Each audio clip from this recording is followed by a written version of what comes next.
കെഎസ്ആർടിസിയിൽ ആവിഷ്കരിച്ച ഓരോ പദ്ധതികളും ഇപ്പോൾ അതിബുദ്ധി കാട്ടി തന്നെ അവർക്ക് തന്നെ വിനയായി മാറുകയാണ്. അതായത് പല പദ്ധതികളും ഇവർ ആവിഷ്കരിച്ചുകൊണ്ട് തന്നെ കോടികളുടെ നഷ്ടത്തിലേക്കാണ് ഇപ്പോൾ കെഎസ്ആർടിസി നീങ്ങിക്കൊണ്ടിരിക്കുന്നത്. കെഎസ്ആർടിസി കൊറിയർ സർവീസ് വരുമാനം കുത്തനെ ഇടിഞ്ഞിരിക്കുകയാണ്. ഇതോടുകൂടി തന്നെ കോടികൾ നേടിയ പദ്ധതി നഷ്ടത്തിലേക്ക് കൂപ്പുകുത്തുകയാണ്. ഏറ്റവും ഒടുവിൽ പുതിയ സർക്കാരിന്റെ ഭരണത്തിൽ നടപ്പിലാക്കിയ പ്രിയദർശിനി പദ്ധതി പോലും അധികം വൈകാതെ തന്നെ നിർത്തലാക്കേണ്ടി വരുമെന്ന സൂചനകൾ പുറത്തു വരുന്നതിനിടയിലാണ് ഇപ്പോൾ ഇത്തരത്തിൽ കെഎസ്ആർടിസിയുടെ കൊറിയർ സർവീസ് പോലും ഇത്തരത്തിൽ കോടികളുടെ നഷ്ടം വരുത്തിക്കൊണ്ട് കട്ടപ്പുറത്തായിരിക്കുന്നു എന്ന വാർത്ത പുറത്തു വന്നിരിക്കുന്നത്. കാരണം ഈ പദ്ധതിക്കും കോടികളാണ് ദിവസേന തന്നെ നഷ്ടമുണ്ടാകുന്നത്. മാത്രമല്ല ജീവനക്കാരുടെ വേതനവും ശമ്പളവും പോലും ഇവിടെ മുടങ്ങിയിട്ട് കുറച്ചധികം കാലം ഏറെയായി. അത് ഇടത് സർക്കാരിന്റെ ഭരണകാലത്ത് പോലും കെഎസ്ആർടിസിക്ക് തക്കതായ ശമ്പളവും വരുമാനവും അവിടുത്തെ ജീവനക്കാർക്ക് നൽകുന്നില്ല എന്ന പരാതികൾ ഉയർന്നിരുന്നു. പുതിയ സർക്കാരിന്റെ കാലത്താകട്ടെ ഇപ്പോൾ പുതിയ സർക്കാർ ഭരണത്തിലേറി മാസങ്ങൾ പിന്നിടുമ്പോൾ അവിടെ പ്രിയദർശിനി പദ്ധതി നടപ്പിലാക്കുകയും സ്ത്രീകൾക്കായുള്ള സൗജന്യ യാത്ര നടപ്പിലാക്കിയതോടുകൂടി തന്നെ ഇപ്പോൾ വലിയ രീതിയിൽ ഇത്തരത്തിൽ കെഎസ്ആർടിസി നഷ്ടത്തിലേക്ക് കൂപ്പുകുത്തുന്നു എന്ന വിവരങ്ങൾ ഇതിനു മുൻപേ തന്നെ പുറത്തു വന്നതാണ്. ഇതോടുകൂടി തന്നെ ഇപ്പോൾ ഇവിടെ കൊറിയർ സർവീസും ഇത്തരത്തിൽ കൊല്ലം, തിരുവനന്തപുരം ഡിപ്പോകളിലുള്ള കൊറിയർ സർവീസുകൾ ഉടനടി തന്നെ നിർത്തലാക്കും, അല്ലെങ്കിൽ ഇത് വളരെയധികം നഷ്ടത്തിലേക്ക് കൂപ്പുകുത്തുകയാണ് ചെയ്തിരിക്കുന്നത്.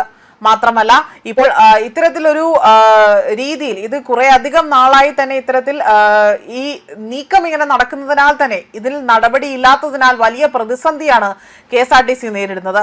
കെഎസ്ആർടിസിക്ക് കോടിക്കണക്കിന് രൂപയുടെ അധിക വരുമാനം നേടിക്കൊടുത്തിരുന്ന കൊറിയർ ആൻഡ് ലോജിസ്റ്റിക് സർവീസ് ജില്ലയിൽ വൻ പ്രതിസന്ധിയിലേക്കാണ് നീങ്ങിയിരിക്കുന്നത്.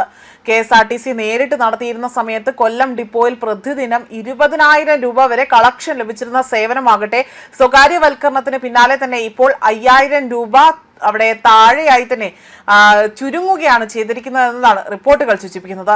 ഡിപ്പോ നവീകരണത്തിന്റെ ഭാഗമായി നിലവിലെ ഓഫീസ് പൊളിക്കുന്ന സാഹചര്യത്തിൽ സർവീസ് എവിടെ നിന്ന് തുടരണം എന്ന കാര്യത്തിലും ഇതുവരെയും കൊല്ലം ഡിപ്പോയിൽ ഒരു വ്യക്തത വന്നിട്ടില്ല.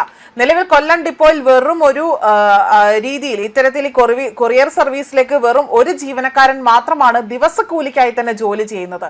കൊട്ടാരക്കര, കരുനാഗപ്പള്ളി, പുനലൂർ തുടങ്ങിയ ജില്ലയിലെ പ്രധാന കൗണ്ടറുകളിലും വരുമാനം ഗണ്യമായി തന്നെ ഇടിഞ്ഞിട്ടുണ്ട്.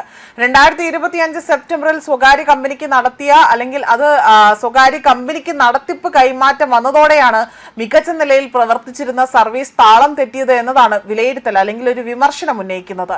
5 വർഷത്തേക്ക് 19.85% കമ്മീഷൻ അടിസ്ഥാനത്തിൽ ആന്ധ്രാപ്രദേശ് ആസ്ഥാനമായ സിങ്കോ സൊല്യൂഷൻസ് കമ്പനിക്കായിരുന്നു ഈ ഒരു നടത്തിപ്പ് നൽകിയിരുന്നത്.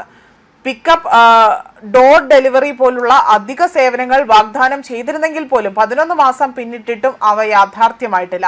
സ്വകാര്യ കമ്പനിയുടെ ബില്ലിംഗ് സോഫ്റ്റ്വെയർ ഉപയോഗിക്കുന്നതിനാൽ തന്നെ യഥാർത്ഥ കളക്ഷൻ വിവരങ്ങൾ പോലും കെഎസ്ആർടിസിക്ക് ലഭിക്കാത്ത സാഹചര്യത്തിലാണ് ഇത്തരത്തിലൊരു റിപ്പോർട്ട് ഇവിടെ പുറത്തു വരുന്നത്. ജില്ലയിൽ മാത്രം പ്രതിദിനം 2,000 പാഴ്സലുകളാണ് നേരത്തെ കൈകാര്യം ചെയ്തിരുന്നത്.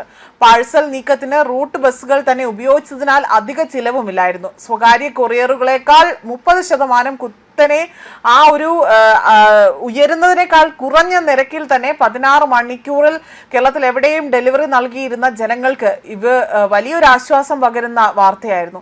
എന്നാൽ ഇപ്പോൾ ഈ ഒരു ആശ്വാസകരമായ വാർത്ത ഇപ്പോൾ വളരെയധികം അസ്വസ്ഥതപ്പെടുത്തുന്ന ഒരു വാർത്തയായി മാറുകയും ഈ ഒരു പദ്ധതി അത് പെരുവഴിയിലാവുകയും ചെയ്തതായിട്ടാണ് വിലയിരുത്തൽ പുറത്തു വന്നിരിക്കുന്നത്. ന്യൂസ് ഡെസ്ക് കർമ്മ ന്യൂസ്.